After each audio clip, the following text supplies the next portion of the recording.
Excellent result then for the defending champions as they inflict Barcelona's first defeat of the season. We welcome in Frank Leboeuf. We'll be hearing from Frank in a moment. But Craig, you looked at the starting 11.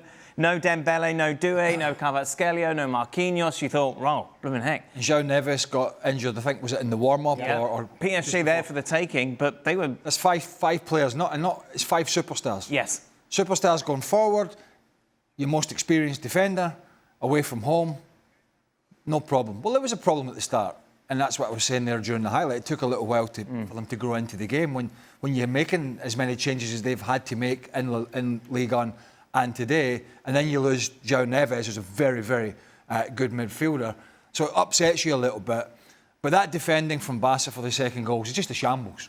It's a shambles. There's no pressure on the ball, and they've left all that space in behind. It's just an absolute shambles. It's asking to be punished by very good players, which PSG have. So a marker has been set down again. They are the best team in Europe until somebody proves otherwise come the end of May or whenever the hell the final is, usually about that time. They are the best team, and they've put a marker down today to say, listen, we're not going to go anywhere.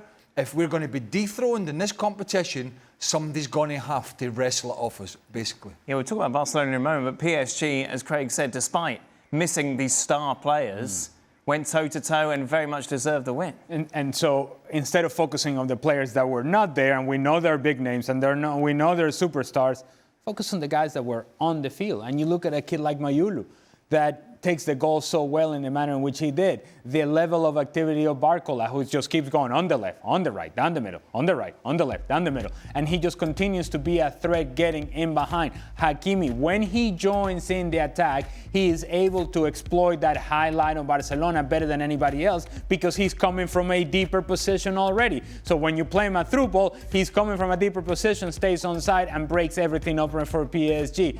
Vitinha, although he turned the ball over for the goal of Barcelona, the rest of the game really controlled the pace of the match through the midfield. Fabian Ruiz always solid in what he does through the midfield as well. And then I have to mention Nuno Mendes. When you were looking for something different from PSG in the first half, when they were struggling, the first 30 minutes were very difficult for PSG. Nuno Mendes went on that run that broke Barcelona down the middle. He ends up getting fouled. Some would argue maybe potentially a red card for Frenkie de Jong. I think the yellow card was enough. But regardless, that run just gave PSG a different type of life. And it was from that kind of run that they get the goal as well, in which Nuno Mendes takes over the ball, finds Mayulu, he scores, and the game changed dramatically. PSG, without all those guys, regardless of who those guys are, they had a plan, they executed that plan after 30 minutes. Again, I must stress, the first 30 minutes were all Barcelona, but after those first 30 minutes, and they seem like the team in control of the match at Barcelona against all the toys, against all the superstars. PSG better than Barcelona. And credit to Luis Enrique, Frank, that you've got the personnel to come in and play the sort of football which has made you so successful over the last few months.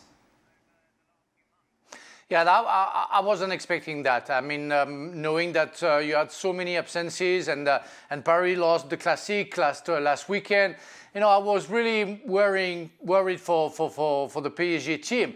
But what they showed today, it's absolutely a statement, and Luis Enrique can be proud of his tactic, of his personal, his individuals, and the depth that he has in his bench. And it's been proven today by the excellency of the young players and the way they work.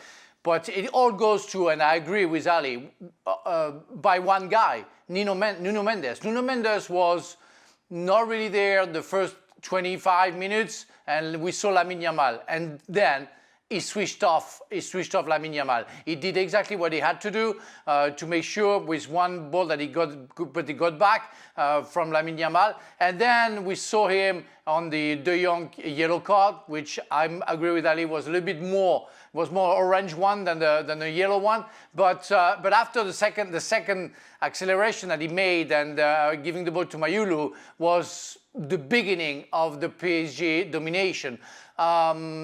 Except that, like maybe 3-4 minutes second half, Paris Saint-Germain deserved to win that game easily. That was amazing.